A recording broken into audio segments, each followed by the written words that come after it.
Hello dear students, web development की इस series के अंदर HTML लेक्चर 6 में आज हम सीखने वाले हैं HTML5 के न्यू फीचर्स, जिनके अंदर बेसिकली हम स्टोरेज के बारे में, कैनवास के बारे में, ऑडियो के बारे में और वीडियो के बारे में डिस्कस करने वाले हैं। So let's start. देखो, HTML5 क्या होता है। HTML5 जो है एक लेटेस्ट वर्जन है HTML का, जो कि बेसिकली यूज़ किया जाता है स्ट्रक्चर करने के लिए मॉडर्न वेबसाइटों को। बेसिकली ये काफ़ी सारे पावरफुल फीचर्स जो है वो इंट्रोड्यूस करवाता है, जो कि मैंने अभी थंबनेल पे आपको दिखाया। ठीक है। डेवलपर्सों को अलाउ करवाता है उन सब फीचर्सों के साथ वेबसाइट्स क्रिएट करने के लिए। इसके साथ ही देखो, इंटरेक्टिव वेबसाइट्स बनाने में ये हेल्प करता है। मल्टीमीडिया कंटेंट में हेल्प करता है। मल्टीमीडिया के अंदर आपका ऑडियो, MP3 और MP4, MP3 और MP4 दोनों सपोर्ट करता है। इसके अलावा ऑफलाइन वेब एप्लीकेशंस बनाने में हेल्प करता है। मोबाइल फ्रेंडली डिज़ाइन करने में ये हेल्प करता है। इसके साथ देखो, HTML5 जो है वो रिड्यूस करता है the need of plugins like Flash. ठीक है। फ्लेश जैसे प्लगइन्स की जो नीड है ना, उसको खत्म करता है HTML5। देखिए, बेसिकली गोल क्या है HTML5 का। तो गोल की अगर मैं बात करूँ तो बेटर मल्टीमीडिया सपोर्ट हमें प्रोवाइड करवाता है। इसका एक तो ये गोल है। इसकी परफॉर्मेंस जो है वो काफ़ी फास्ट है। कोड जो है इसका काफ़ी क्लीनर है।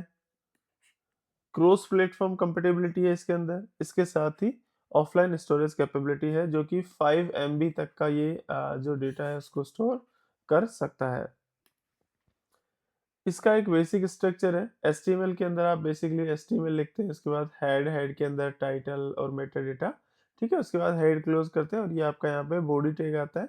इसके साथ ही सबसे लास्ट में जो HTML ऊपर आपने क्या करा था, ओपन करा था, उसको आप सबसे लास्ट में यहाँ पे बंद करते हैं। ठीक है। HTML को आपने यहाँ पे सबसे लास्ट में बंद कर दिया। इसके बाद में बॉडी टैग आपने अंदर क्लोज करा।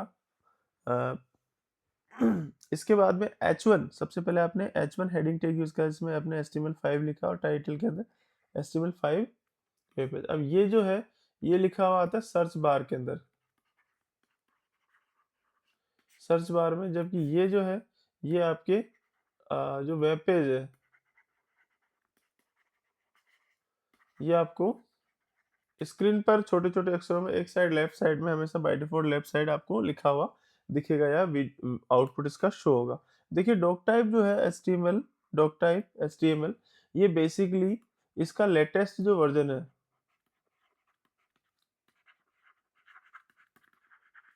लेटेस्ट वर्ज़न किसका? HTML5 का। ठीक है? लेटेस्ट वर्ज़न HTML5 का जो है, उसको ये शो करता है। आफ्टर देन बेसिकली लोकल जो स्टोरेज है HTML5 के अंदर, Y local storage, local storage ही क्यों, व्हाट इज लोकल स्टोरेज, क्या है? तो लोकल स्टोरेज अलाउ करता है वेबसाइट्स को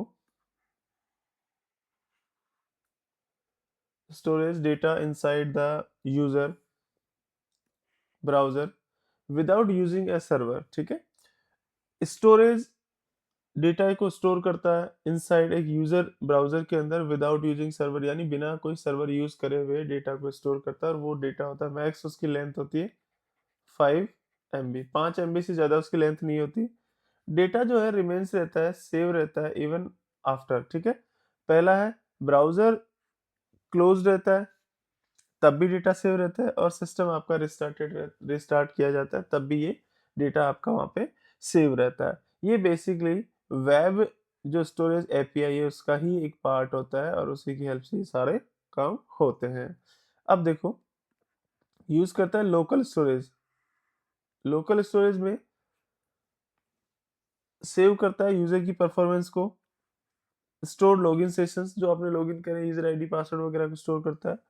ऑफलाइन वेब एप्लीकेशंस हैं, जिसको आप चला सकते हो या यूज़ कर सकते हो ऑफलाइन वेब एप्लीकेशंस की हेल्प से। इसकी परफॉर्मेंस जो है वो थोड़ी-सी फास्ट है, यानी अच्छी परफॉर्मेंस है। अब बात आती है लोकल स्टोरेज इन HTML5 में कैसे करते हैं। तो स्टोरिंग डेटा के लिए हम basically scripting tag using JavaScript हम करते हैं, जहाँ पे हम स्क्रिप्ट टैग हम यूज़ करते हैं। स्क्रिप्ट टैग के अंदर हम अपना सारा कोड लिखते हैं। जैसे यहाँ पे आपने लोकल स्टोरेज करनी, तो local storage dot set item, क्या आप सेट कर रहे हैं, सेट कर रहे हैं आप यूजर नेम, और यूजर का नेम क्या मेंशन करा आपने, देशराज। ठीक है। एंड रिट्राइव उसी डेटा को करना है तो वही स्क्रिप्टिंग टैग के अंदर आप लिखेंगे just like as a let, यहाँ पे एक डेटा टाइप है, यूजर एक वेरिएबल है और इसने एक मेथड यूज करा है local storage dot get item, ठीक है। आइटम क्या है उसको रिट्राइव करने के लिए इसने मेथड यूज करा है। देन यहाँ पर इसने लिखा है कि क्या रिट्राइव इसको करना है, देन यूजर नेम इसको रिट्राइव करना है और नीचे उसी नेम को शो करवाने के लिए, प्रिंट करवाने के लिए लिखा है इसने डॉक्यूमेंट डॉट राइट और ब्रैकेट के अंदर लिखा है यूजर, ठीक है। तो ये बेसिकली आपका रिट्राइव डेटा हो गया। उसके बाद में रिमूविंग डेटा के अंदर देखो लोकल स्टोरेज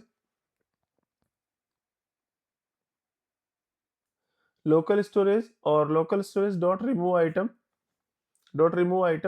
और रिमूव आइटम के अंदर बेसिकली ये यूजर नेम रिमूव कर रहा है, ठीक है। उसके बाद में लोकल स्टोरेज डॉट क्लियर, ठीक है। ये यहाँ पे बेसिकली ऑल डेटा अगर आपको करना है तो लोकल स्टोरेज डॉट क्लियर करके आप रिमूव करेंगे।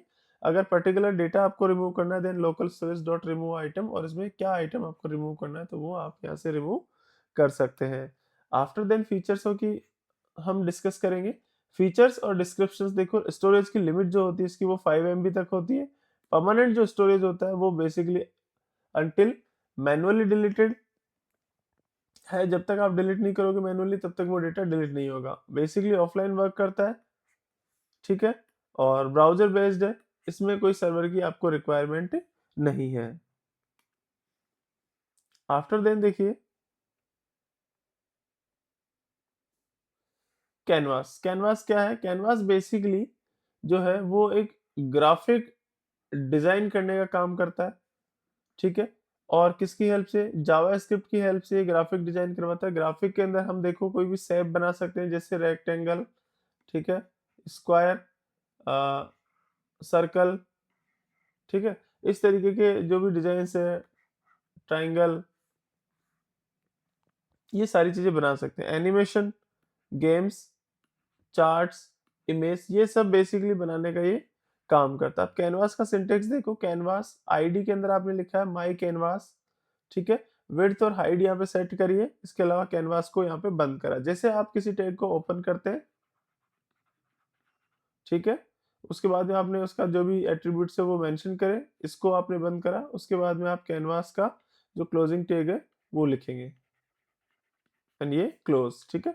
तो ये तरीका होता है इसको बेसिकली क्लोज करने का। आफ्टर देन एक रेक्टेंगल आपको ड्रॉ करना है, देन आप स्क्रिप्टिंग टैग की हेल्प से करेंगे। जैसे लेट एक यहाँ पे डेटा टाइप है और ये वेरिएबल है, ठीक है। इसमें मेथड यूज करिए इसने document dot gate element by ID और यहाँ पर मेथड के अंदर जो पैरेंथेसिस में इसने लिखा है वो बेसिकली माई कैनवास लिखा है कि इसने एचटीएमएल सीएसएस के अंदर ये चीज बनाई हुई है ना। अब इसके अंदर देखो लेट डेटा टाइप है ctx equals to C dot get context एक मेथड यूज करिए और उसमें इसने बनाया 2D image dot ctx dot file, ctx dot file करके एक यहाँ पे इसने कॉल करा है, sorry ctx dot fill style, मतलब जो इसने स्टाइल बनाया है उसको फील कर रहा है। कौन सा कलर फील कर रहा है, ब्लू कलर। अब यहाँ पे देखो ctx फील रेक्टेंगल, अब ctx के अंदर जो रेक्टेंगल बेसिकली फील कर रहा है ये उस रेक्टेंगल को कितना फील कर रहा है, उसकी हाइट है 20, ठीक है। जस्ट लाइक ये कोई रेक्टेंगल है, इसकी ये वाली जो हाइट है बेसिकली ये 20 है, ये वाली हाइट भी इसकी 20 है और ये वाली जो हाइट है इसकी वो 150 है, ये वाली 50 है, ठीक है। मतलब इस तरीके से इसने फील करने के लिए कलर यहाँ पे डिसाइड करे हैं, सॉरी साइज नहीं दिया है इसने यहाँ पे कलर इसने डिसाइड करे हैं। ये कलर जो है वो बेसिकली किस उसके अंदर यहाँ पे फील होंगे 150, ठीक है। ये यहाँ पर डिसाइड करा है इसने फील की इस एरिया के अंदर कलर फील होना है, इतने एरिया में फील होना है, इस तरीके से फील होना है, ये कलर इसके रहने वाले हैं, ठीक है। अब कैनवास के जो फीचर्स है बेसिकली वो 2D ग्राफिक को सपोर्ट करता है, हाई परफॉर्मेंस रेंडरिंग को सपोर्ट करता है और रियल टाइम एनिमेशन को सपोर्ट करता है। इसके साथ ही ये वेब और गेम्स के अंदर भी काम करता है, सपोर्ट करता है। ऑडियो एलिमेंट बेसिकली HTML5 जिसका पर्पज होता है ऑल एम्बेडेड ऑडियो फाइल, जितनी भी एम्बेडेड ऑडियो फाइल्स है, ठीक है, उनको ये बेसिकली डायरेक्टली जो है वो एम्बेड करने का काम करता है। मतलब जो आपकी वेब डेवलपमेंट या वेब पेज है उस पर एम्बेडेड करता है और उनको चलाने में हेल्प करता है वेब पेज पर, ठीक है? इसमें कोई एक्सटर्नल प्लगइन्स की ज़रूरत नहीं है, आवश्यकता नहीं है। ऑडियो एट्रिब्यूट्स के अंदर बेसिकली इसके कंट्रोल जो है उसमें शो प्ले बटन्स करता है, प्ले बटन्स को शो करता है। ऑटो प्ले के अंदर बेसिकली ऑटो प्ले का काम करता है। लूप में बेसिकली रिपीट करता है ऑडियो को और म्यूटेड के अंदर स्टार्ट म्यूटेड होता है, ठीक है? उसके बाद में वीडियो एलिमेंट का जो पर्पज़ है बेसिकली वो एम्बेडेड वीडियो, ठीक है? और वेब पेज। वीडियो और सिंटैक्स के अंदर बेसिकली विड्थ में 320, हाइट में 240 कंट्रोल्स एंड शॉर्ट्स में SRC movie dot M P four के नाम से इसने कोई फाइल है उसको पाथ दिया है, उसको इसने शो करा है।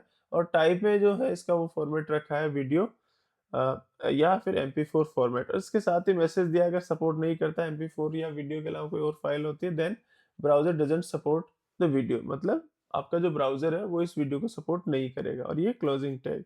एट्रीब्यूट्स में कंट्रोल्स आ गया, आपके ऑटो प्ले आ गया, लूप आ गया और इसके साथ में पोस्टर। पोस्टर मतलब थंबनेल बेसिकली आप यूज करते हैं, किसी भी वीडियो का आप प्ले करें तो वीडियो के साथ में आपने इमेज भी वहां पे लगाई है कि आप उस पे किस तरीके का थंबनेल अलाउ करें। और उस थंबनेल की जो ये जेपीजी इमेज होती है वो भी यहाँ पे प्लग इन होती है।